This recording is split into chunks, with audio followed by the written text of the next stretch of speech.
बिस्मिल्लाहिर्रहमानिर्रहीम। अस्सलाम वालेकुम नाज़रीन, मैं हूं ज़ुल्करनैन हैदर। आप देख रहे हैं यूट्यूब चैनल।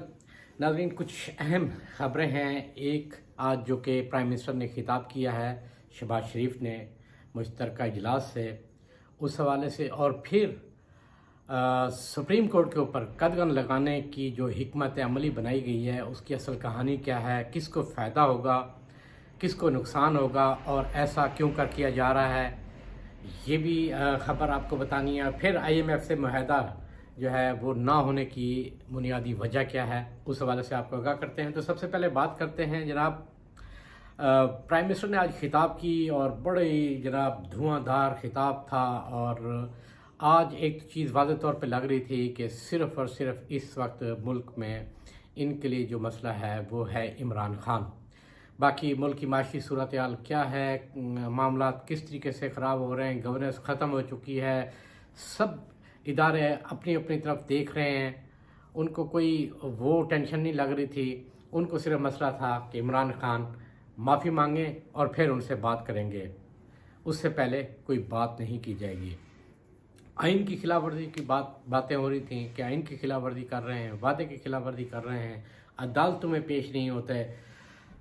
तो प्राइम मिनिस्टर साहब ने ये बताना गवारा नहीं किया कि उनके भाई मियां मोहम्मद नवाज शरीफ साहब जो लाहौर हाई कोर्ट में जिसके ये ज़ामिन थे कि वो इलाज के लिए जा रहे हैं और वापस आ जाएंगे, वो तो आज तक वापस नहीं आए। वो भी ज़रा बता देते क्यों नहीं वापस आए।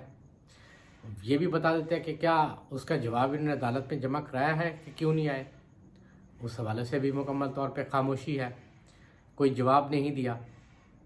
और यही मुसलसल राग लपा गया कि खान ये कर रहा है, खान वो कर रहा है। भाई, आप इस वक्त खान की बजाय अगर आप अपने हुक्मरानी तर्ज पर नज़र डालें तो वो ज़्यादा बेहतर होगा। आप ये देखें कि क्या लोगों के मसाइल आप हल कर रहे हैं। आज कभी 75 साल तारीख में ऐसा नहीं हुआ कि आटे के लिए लोग लाइनों में खड़े हों और मर रहे हों। इस वक्त 7 के करीब अमवात हो चुकी हैं, जिनमें 2 ख़वातीन भी शामिल हैं। ये सूरत हाल इस वक्त हो चुकी है जो कि कभी ना सुनी थी, ना ही हम इमेजिन कर सकते थे कि ऐसा कुछ होगा। मगर हालात इस नए तक पहुंच चुके हैं। उसकी वजह यह है कि बैड गवर्नेंस। इस वक्त तरजीहात जो हैं वो है ही नहीं।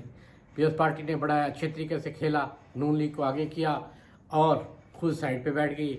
गंदी नून लीग हो रही है और हुकूमत उनसे चल नहीं पा रही और मसाइल बढ़ते जा रहे हैं। और उसकी बुनियादी एक वजह वो इसहाक डार साहब भी हैं जो कह कर आए थे कि जी मैं आता हूँ और देखें मेरे कैसे मैं मुआहदा कर लेता हूँ। ज़रा तो ये भी बताते हैं कि मुआहदे के करीब मामलात हो चुके थे। स्टाफ लेवल का जो मुआहदा था वो भी होने जा रहा था, मगर इसहाक डार की जानब से जानबूझकर कुछ ऐसे बातें की गई जिसकी वजह से उन्होंने कहा है कि आप अपने दोस्त ममालिक से जो आपने कर्ज लेने हैं या कर्जा लिया हुआ है उसको ओवरऑल करना है, उस हवाले से तहरीरी यकीन दहानी कराएं तो फिर हम स्टाफ लेवल मुआहदे की तरफ जाएंगे। और बताने वाले बताते हैं कि ये जानबूझ के कहा गया कि इस मुआहदा ना हो और मज़ीद जो है पाकिस्तान को इस हाल में जाने दिया जाए, क्योंकि उनके तो घर में ख़र्चा पूरा है। उनको मसला ही नहीं है कि पाकिस्तान की सूरत हाल क्या होती है, उनका ये मसला ही नहीं है। वो ऐसी जगहों पे बैठे हैं जहाँ उनको अपने वो हिस्से पूरे कर रहे हैं, माल पानी उनको मिल रहा है, वो अपना निज़ाम चला रहे हैं। और मगर वो ये चाहते हैं कि पाकिस्तान अब डैमेज हो। ये एक बड़ा बाय डिज़ाइन जो है ये सारा कुछ किया गया है। और ये लंदन प्लान की जो बातें होती हैं उन प्लान में ये भी शामिल है कि इस तरीके से रखना है। और उसमें एक अहम जो चीज़ है वो ये है कि जी इदारों को कमज़ोर करना है, जिसकी आज वाज़ेह तौर पे मिसाल सामने आ गई है कि अब अदलिया पे कदम लगाने के लिए हिकमत अमली उन्होंने बनाई है कि आज बाकायदा खिताब किया। खिताब करने के बाद चीफ जस्टिस को तनकीद का निशाना बनाया गया, अदलिया को निशाना बनाया गया, और उसके बाद तजवीज़ दे दी गई है कि जी जो इख्तियारात हैं चीफ जस्टिस के पास वो जो है उनसे ले लिए जाएं, यानी कि वो इख्तियारात बांट दिए जाएं कि सोमोटो अगर लेना है तो जो 3 सीनियर 3 जजेस होंगे वो उस पर पहले बहस करेंगे और वो तय करेंगे कि वाकई ये सोमोटो लिया जा सकता है या नहीं लिया जा सकता। यानी कि जो कल एक इख्तिलाफी नोट था जो कि फैसला کر کے چلوایا گیا خبر کے حد میں کہ جی یہ فیصلہ، حالانکہ وہ فیصلہ نہیں ہے، وہ اختلافی نوٹ ہے، تو اس میں یہ تک لکھا گیا کہ چیف جسٹس جو ہے وہ ون مین شو ہے، تو یہ ون مین شو جو ہے وہ ان کو ختم کرنا ہوگا۔ اگر جو یہ ترمیم لے کر آ رہے ہیں، اگر یہ کامیاب بھی ہو جاتے ہیں تو یہ بہت ہی ٹیکنیکل طریقے سے ایک گیم کھیلی گئی ہے جس میں کچھ کو نقصان ہو رہا ہے، کچھ کو فائدہ ہو رہا ہے۔ باقی آپ اچھے طریقے سے اب ہمارے ناظرین بھی سمجھتے ہیں ان چیزوں کو کہ آنے والا چیف جسٹس کون ہے، وہ کیا کر سکتا تھا یا اس نے کیا کرنا ہے، پلاننگ کیا ہے، وہ کن سے رابطے میں ہیں، تو کون سے لوگ ہیں جو ان سے آس امید لگا کے بیٹھے ہوئے ہیں کہ ہم نے ان سے کیا کام لینے ہیں، تو وہ کٹ ہو جائے گا، ان کا کام بھی ختم ہو جائے گا، اس طریقے سے وہ بھی نہیں ہوگا جو چیزیں وہ چاہ رہے ہیں۔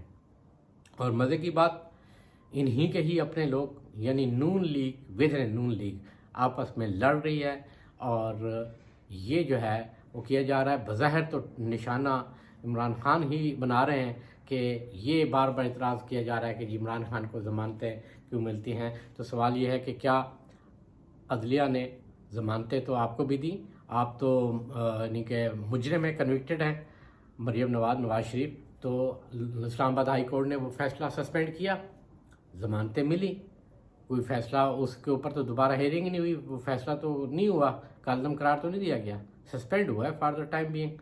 تو کہنے کا مطلب یہ ہے کہ عدلیہ نے تو اگر ان کی عبوری ضمانت یا حفاظتی ضمانت دینی ہوتی ہے، آپ کو بھی ملتی رہی ہے، ماضی میں بھی ملتی رہی ہے۔ آپ کو نیب میں آپ بات کرتے ہیں تو نیب میں یہ بھی بتا دیں کہ رہتے ہوئے آپ کو جو سہولیات تھیں وہ کون دیتا تھا، موبائل تک کی جو فراہمی ہے وہ کون آپ کو دیتا تھا، جب چھاپا مارا گیا اور آپ سے موبائل برآمد کیا گیا وہ کس کے کہنے پہ آپ کو موبائل ملا تھا، وہ بھی چیزیں پھر بتا دیں۔ تو یہ سہولتیں، یہ فائدے، یہ جو سارے نون لیگ بھی لیتی آئی ہے، پیپلز پارٹی کو بھی مراتیں ملتی رہی ہیں حراست کے دوران بھی اس قسم کی یہ چیزیں، کیونکہ جو یہ پاورفل کارٹل ہے یہ تو سارے کے سارے اپنے اسی طرح کے امرات لیتے رہتے ہیں، یہ کوئی نئی بات نہیں ہے، یہ پاکستان میں چلتا آ رہا ہے، چلتا رہے گا۔ جو پاور کوریڈور میں ہے وہ اسی طرح چیزیں جو ہیں وہ چلتی رہتی ہیں، کبھی وہ اوپر کبھی وہ نیچے، تو اس طریقے سے چل رہی ہیں چیزیں۔ تو بہرحال یہ ایک خوفناک کام پکڑا گیا ہے، لیکن ان کو یہ اندازہ نہیں ہے کہ اس سے ملک بہت ڈیمیج ہو رہا ہے، ملک کی جو معاشی صورتحال ہے وہ مکمل طور پہ مخدوش ہو چکی ہے، بجائے اس کے کہ یہ اس طرف توجہ دیں، لیکن اس طرف توجہ نہیں دی جا رہی، جو ان کو چاہیے کہ فوری طور پہ اس طرف توجہ دیں تاکہ ملک کی جو معاشی صورتحال ہے اس کو بچایا جا سکے۔ ٹیکنیکل طور پہ ہم ڈیفالٹ کر چکے ہیں، مگر اب بھی اگر توجہ نہ دی گئی تو پھر ہمارے ہاتھ اور کچھ بھی نہیں رہے گا۔ اس وقت جو لوگوں کی حالت ہے وہ یہ حکمران نہیں سمجھ سکتے، نہ ہی یہ گراؤنڈ پہ جاتے ہیں۔ نون لیگ کے خود لوگوں نے کہا ہے کہ ہم ٹکٹ اس لیے نہیں لے رہے، ٹکٹ کیسے لیں، ہمارے پاس کچھ ہے ہی نہیں، ہم حلقوں میں نہیں جا سکتے، لوگ ہمیں مارنے کے لیے تیار ہیں، یہاں تک نوبت آ چکی ہے۔ مگر جو یہ طاقت، یہ زوم ہے، یہ اتنی بدمست ہو چکی ہے کہ ان کو یہ چیزیں بھی سمجھ نہیں آ رہی۔ انشاءاللہ نئی خبر کے ساتھ پھر حاضر ہوں گا، تب تک کے لیے اللہ حافظ۔